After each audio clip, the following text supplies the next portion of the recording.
Hey everyone! Today's episode is slightly different from all the other episodes that I've aired this year. This episode is a tribute to my brother and a friend, Suritha Alting. In December of 1994, my family and we were grieving the loss of my brother. If you knew my brother, you would know that he was a natural leader. You know, he was a dependable big brother, an awesome sibling, and just a wonderful son to my parents. He devoted his life to the upliftment of others, but this noble act and dire consequences for him. He passed away at the age of 30 on December 6, 1994. And this was the year that South Africa also held its first democratic election in April of 1994. Under an interim constitution in a government of national unity under President Nelson Mandela, who was South Africa's first democratically elected president. Times were changing in this country, and being a leader and educator, my brother deemed it fit to run for mayor of his hometown. He was ambitious like that. So as a teacher, which was his profession, he had contact with parents and students in his class, of whom the majority were farm workers. And through his work and his campaign, he took on the topic of the DOP system.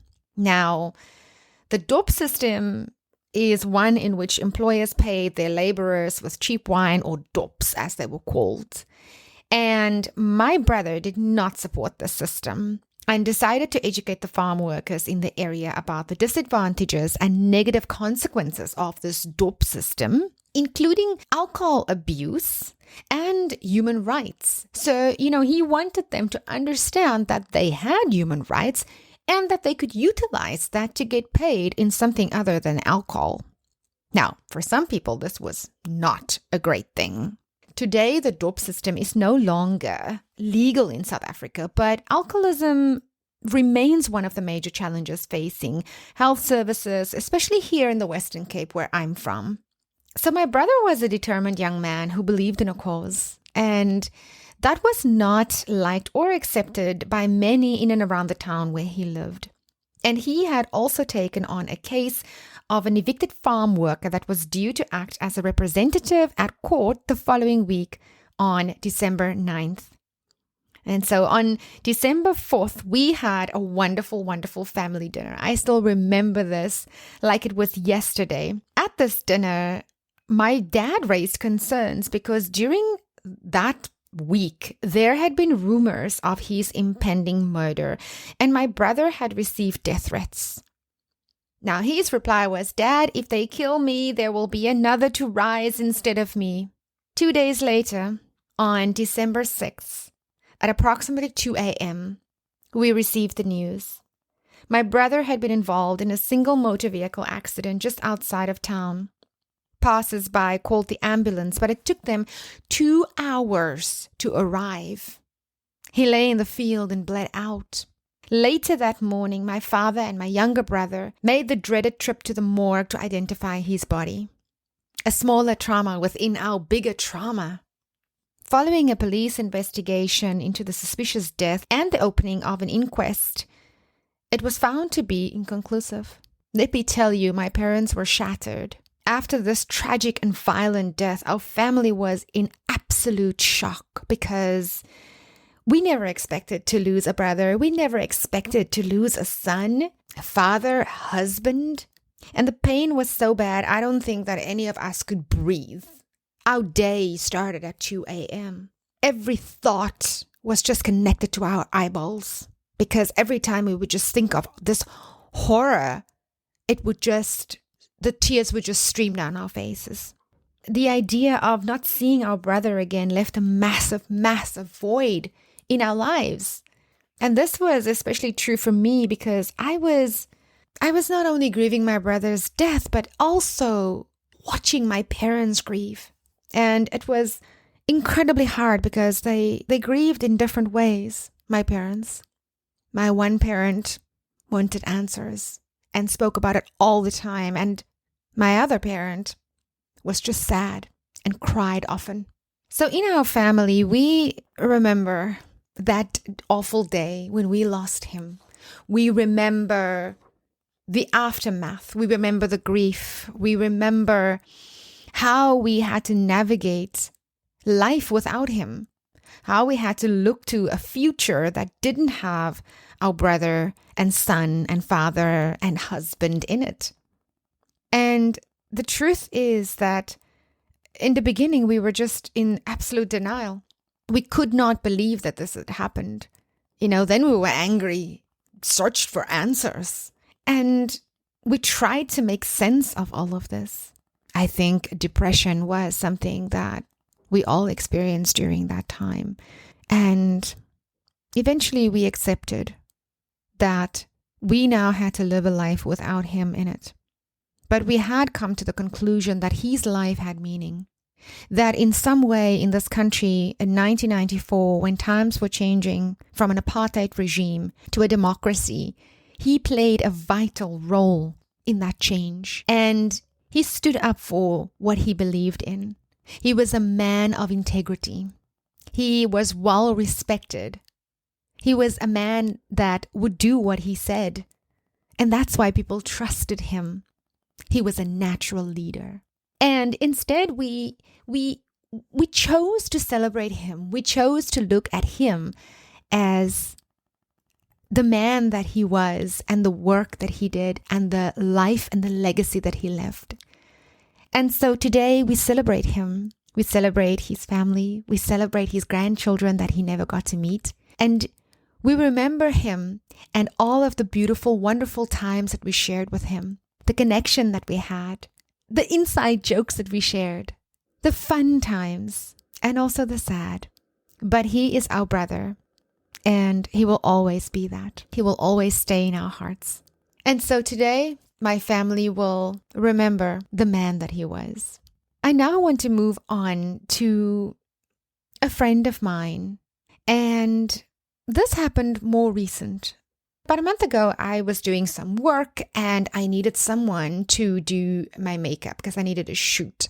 And, this was sort of the first time that I now had to put together a team once again, my videographer, my photographer, my makeup artist, and everyone just to plan the shoot. And so naturally for me, I know who I work with and I build relationships with the people that I work with. So it's a normal recurrence for me to go back to people that I've worked with before.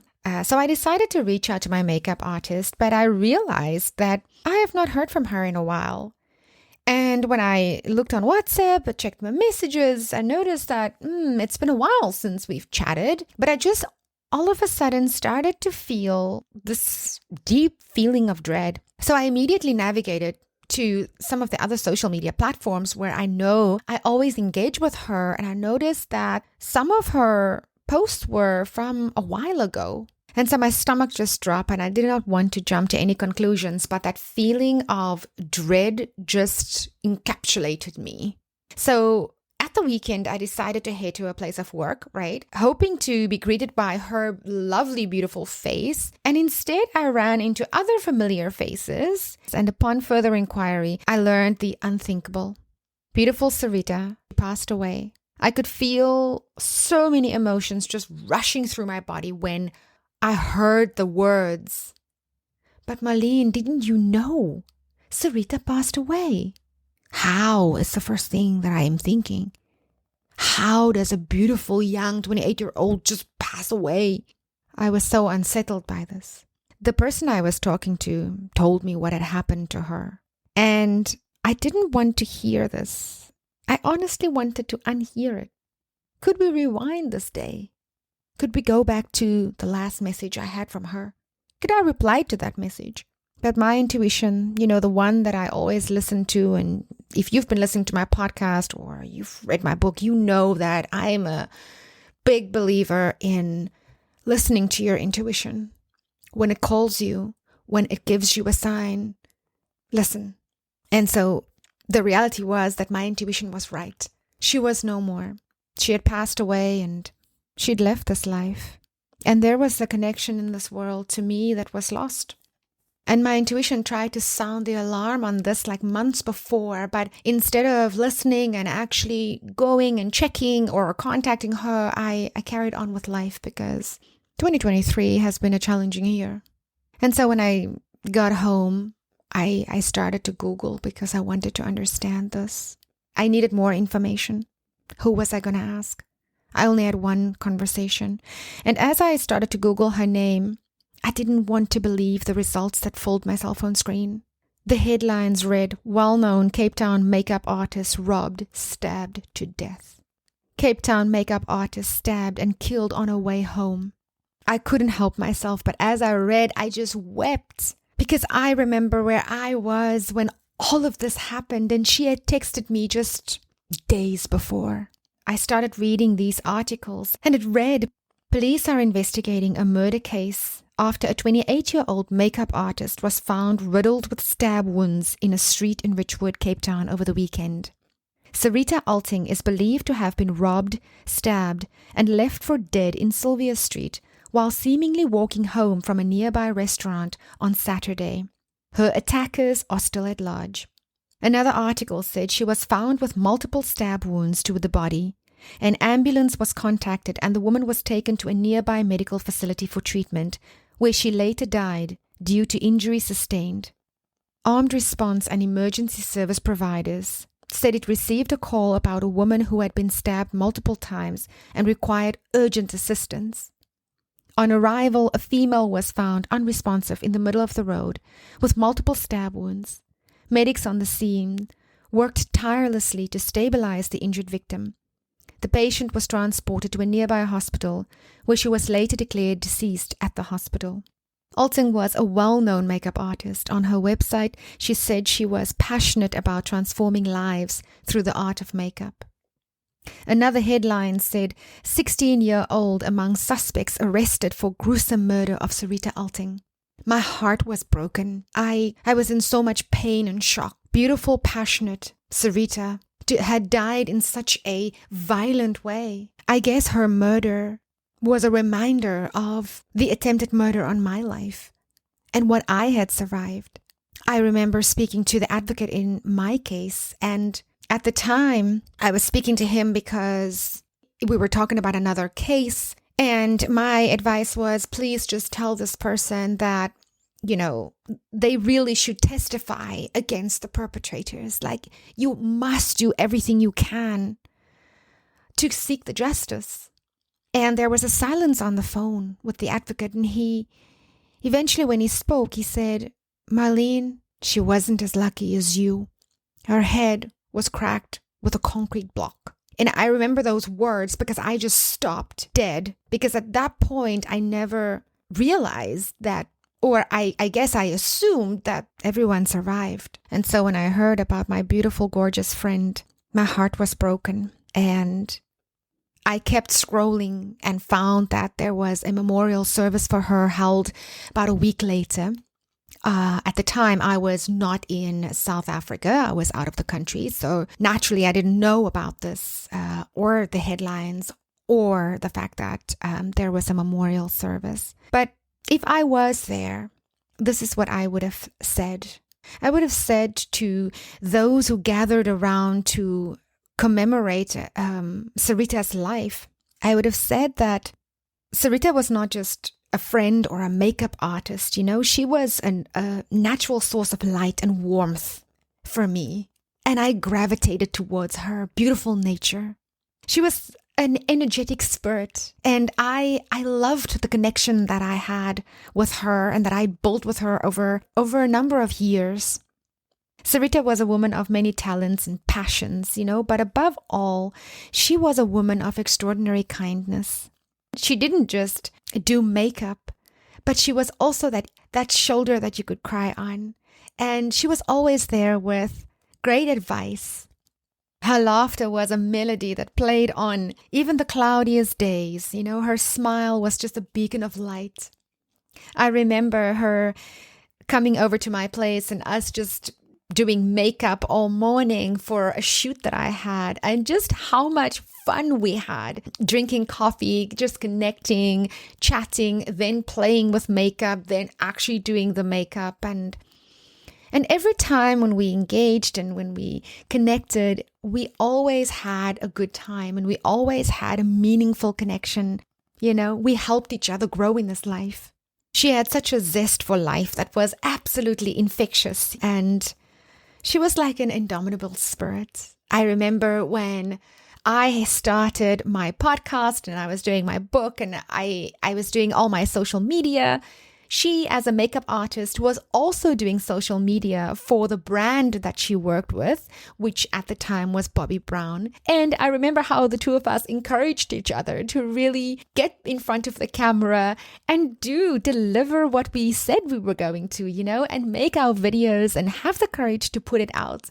And as much as I was that inspiration and encouragement for her, she was that for me too. And together we succeeded at what we did because we had that connection and we held that space for each other.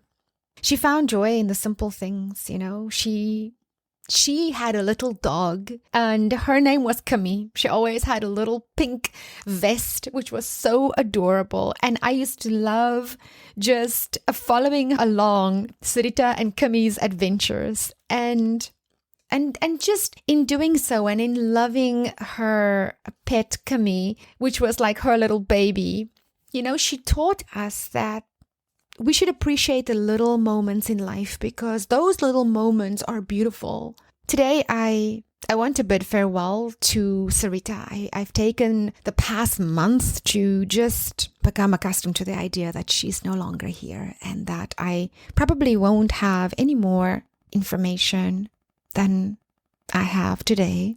But I want to bid farewell to my dearest friend and makeup artist. And I want to say that I will find comfort in our memories, Suritha, wherever you are, if you can hear me. I'll find comfort in the fun times that we had, in the laughter, in the love. And I won't remember you with sadness, but I'll remember you with joy. And I'll remember the joy that you brought to my life and the passion that you've ignited in me when it comes to makeup. Rest in peace, my dear friend. You'll be missed, but your spirit, your love and your light will forever, ever, ever be in my heart. Now I want to share a poem. It's a beautiful poem, and the poem is called We'll See This Through by Kelly Roper. And it goes, they say this too shall pass. They say grief eventually fades, but those sayings are of little comfort when you're living through such sad days. They say that time heals all, and this much I know is true. So hang in there, my dearest friend, and together we'll see this through. If you are missing a loved one today, know that it's hard to understand why God takes the ones we love, takes the ones close to us. And sometimes we wonder, God, do you need them more than we do? But when I get to that point, I always remember that God has a plan and we can put our trust and our faith in God because He knows better. And we can know and trust that we will see our loved ones again. To my lovelies, to my darling, darling brother, and my beautiful, beautiful friend, you will always be in my heart. And to those out there listening, know that it does get easier. Thank you for spending this time with me. Bye.